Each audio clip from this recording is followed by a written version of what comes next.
नमस्कार साथियों। तो आज की इस वीडियो में हम राजस्थान की प्राकृतिक वनस्पति तथा वनों के वर्गीकरण से संबंधित टॉपिक्स को डिस्कस करने वाले हैं। इससे पहले की वीडियो में हमने राजस्थान विद्युत विकास परियोजनाओं से संबंधित जितने भी इंपॉर्टेंट जीके के पॉइंट्स होते हैं वो सारे डिस्कस किए हैं। अगर वो पार्ट्स आपने नहीं देखे तो ज़रूर देखिएगा उस वीडियो को। तो चलिए शुरू करते हैं आज के इस वीडियो को। तो देखिए, राजस्थान में वनस्पति, वन किसे कहते हैं? पौधों की विशेष जाति जिसमें प्राकृतिक वनस्पति, वृक्ष, कंटीली झाड़ियां तथा घासों का आधिक्य हो तथा अन्य पौधे उनकी छाया में विकसित हो, वे वन कहलाते हैं। 12 मई सन 1952 की वन नीति के अनुसार कुल क्षेत्र के 33.33% भूभाग पर वन होने चाहिए, लेकिन राजस्थान में कुल भौगोलिक क्षेत्र के 9.57% भूभाग पर वन पाए जाते हैं। राजस्थान में स्वतंत्रता के पूर्व सर्वप्रथम जोधपुर रियासत वन संरक्षण की योजना 1910 में लागू की गई थी। टोंक रियासत में 1901 में शिकार एक्ट बनाया गया था। अलवर रियासत में 1935 में वन अधिनियम बनाया गया था। राजस्थान का नवीन वन नीति 2010 में लागू की गई थी। वन क्षेत्र की दृष्टि से राजस्थान का देश में 9वां स्थान है। वन क्षेत्रफल की दृष्टि से राजस्थान में सर्वाधिक वन उदयपुर जिले में है और सबसे कम चूरू जिले में है। राजस्थान में वनों का वर्गीकरण दो प्रकार से किया जाता है। फर्स्ट, प्रशासनिक आधार पर तथा दूसरा है जलवायु एवं वनस्पति के आधार पर। अब देखिए, प्रशासनिक दृष्टि से वनों का वर्गीकरण आरक्षित या सुरक्षित वन क्षेत्र। यह राजस्थान में कुल वन क्षेत्र के 38.11% भाग पर स्थित है। ये वन सर्वाधिक उदयपुर जिले में पाए जाते हैं। इन वनों पर राज्य सरकार का अधिकार होता है। इन वनों से लकड़ी काटना, पशु चारण पूरी तरह से वर्जित है। इस प्रकार के वनों में प्रवेश निषेध है। ये वन जलवायु की दृष्टि से राजस्थान में अति महत्वपूर्ण माने जाते हैं। फिर आता है रक्षित वन या संरक्षित वन। यह राज्य की कुल वन क्षेत्र के 55.64% भूभाग पर फैले हैं। इस प्रकार के वन सर्वाधिक 12 जिले में स्थित है।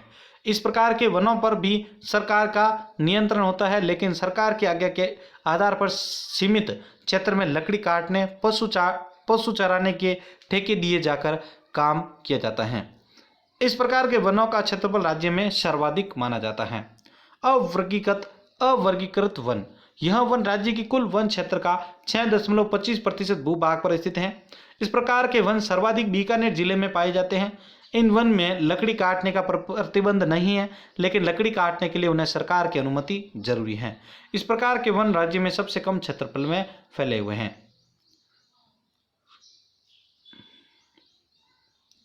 जलवायु एवं वनस्पति के आधार पर वनों का वर्गीकरण। शुष्क सागवान वन।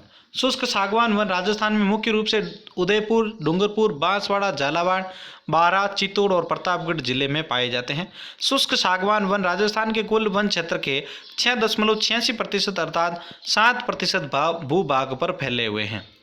शुष्क सागवान वन के क्षेत्र में वार्षिक वर्षा 75 से 110 सेंटीमीटर तक होती है। इन वनों की ऊंचाई 10 से 21 मीटर तक मिलती है। शुष्क सागवान वनों में मुख्य रूप से देसी सागवान के पेड़ पाए जाते हैं। इसके अलावा यहाँ पर महुआ, बांस, बरगद आदि के पेड़ मिलते हैं। प्रतापगढ़ में सागवान के वन सीता माता अभ्यारण्य में सर्वाधिक मिलते हैं। फिर देखिए, उष्ण कटिबंधीय शुष्क वन या मिश्रित पतझड़ी वन। यह वन मुख्य रूप से दक्षिणी एवं दक्षिण पूर्वी अरावली के मध्यम ऊंचाई वाले ढालों के अर्ध शुष्क जलवायु प्रदेश के क्षेत्रों में पाए जाते हैं। यह राज्य के कुल वन क्षेत्र का 28.38% क्षेत्र में फैला हुआ है। इस प्रकार के वनों में मुख्य वृक्ष धोकड़ा के पाए जाते हैं। अन्य वृक्ष आम, खेर, साल, ढाक इत्यादि देखने को मिलते हैं। उष्णकटिबंधीय शुष्क वन के क्षेत्र में वार्षिक वर्षा 50 से 80 सेंटीमीटर तक होती है। उपोषण कटिबंधीय सदाबहार वन। इस प्रकार के वन मुख्य रूप से आबू पर्वत के चारों ओर सिरोही में पाए जाते हैं। यह वन कुल वन क्षेत्र के 0.39% पर भाग पर स्थित है। इन वनों में मुख्य रूप से शीरस, बेल, जामुन, बांस, रोहिड़ा वृक्ष पाए जाते हैं। इस प्रकार के वन क्षेत्र में औसत वार्षिक वर्षा 150 सेंटीमीटर या इससे अधिक की होती है। यह क्षेत्र वनस्पतिक विविधता की दृष्टि से राजस्थान का सर्वाधिक संपन्न होता है। आगे देखिए, उष्णकटिबंधीय या शुष्क मरुस्थलीय वन। यह वन राजस्थान के कुल वन क्षेत्र के 6.26% भाग में फैले हुए हैं। इस क्षेत्र में वार्षिक वर्षा 30 सेंटीमीटर से कम होती है और इस क्षेत्र में मुख्यतः मरुद्भिद वनस्पति पाई जाती हैं। वनस्पति के रूप में मुख्यतः खेजड़ी, केर, बबूल, कीकर, बेर आदि पाए जाते हैं। शुष्क अर्ध शुष्क उष्ण कटिबंधीय धोंक वन। यह वन मुख्य रूप से अरावली क्षेत्र के पश्चिमवर्तीय अर्ध शुष्क जलवायु क्षेत्र में पाए जाते हैं। इन वन के कुल वन क्षेत्र का 58.11% क्षेत्र में है। इन वनों में मुख्य रूप से कांटेदार वृक्ष पाए जाते हैं। इस प्रकार के वनों में मुख्य रूप से मुख्य वृक्ष जो है दोगड़ा के पाए जाते हैं। अन्य वृक्ष खेजड़ी, पेड़, रोहिड़ा, आक आदि देखने को मिलते हैं। उष्णकटिबंधीय वन के क्षेत्र में वार्षिक वर्षा 30 से 60 सेंटीमीटर तक की होती है। आगे देखिए, राजस्थान में वन प्रशिक्षण केंद्र। मरुवन प्रशिक्षण केंद्र जोधपुर, वानिकी प्रशिक्षण केंद्र जयपुर, राजस्थान वन प्रशिक्षण केंद्र अलवर। राजस्थान में वन शोध एवं अनुसंधान केंद्र विश्व वानिकी वृक्ष उद्यान Jhalana Jaipur, grass farm nursery Jaipur, वन अनुसंधान फार्म बाकी शिरा सिसारमा उदयपुर, वन अनुसंधान फार्म गोविंदपुरा जयपुर। वनस्पति संबंधी महत्वपूर्ण शब्दावलियों को देखिए।